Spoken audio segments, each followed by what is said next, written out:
Hey guys, this is still Zephyr's Mortgage in Motion, not motion, couch edition, coming back to you. Got my Achilles tear still healing up.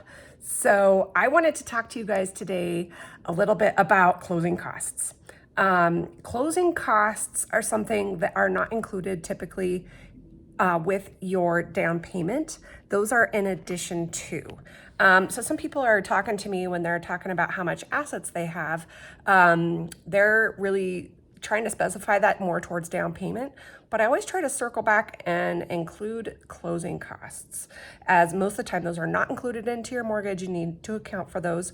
Sometimes the seller can pay for them, depends on the market if that's something that can be negotiated. So things that are closing costs. So you would have your appraisal, a credit report, a bunch of different title fees as they ensure making sure there aren't any liens on the property, how they're going to do their closing and what their costs are to do all that.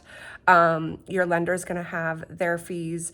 Some of them will lump them together, but sometimes they won't, where they will combine sometimes the processing, underwriting, and their closing fee. Our company, for example, calls that an administration fee. That's just what we call it. You can also have loan discount points or origination points. A lot of the times that's going to be something that is charged when you're buying your rate down. So that's not applicable to all loans.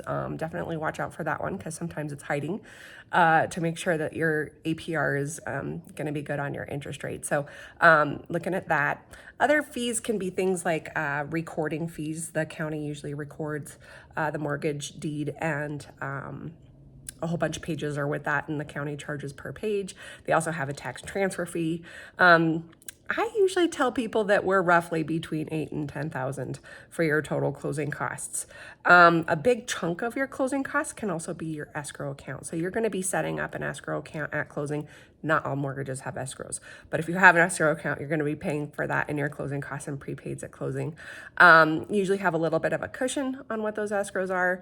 You usually have to pay for your 1-year insurance policy up front. So that's your 12-month policy paid at closing as well.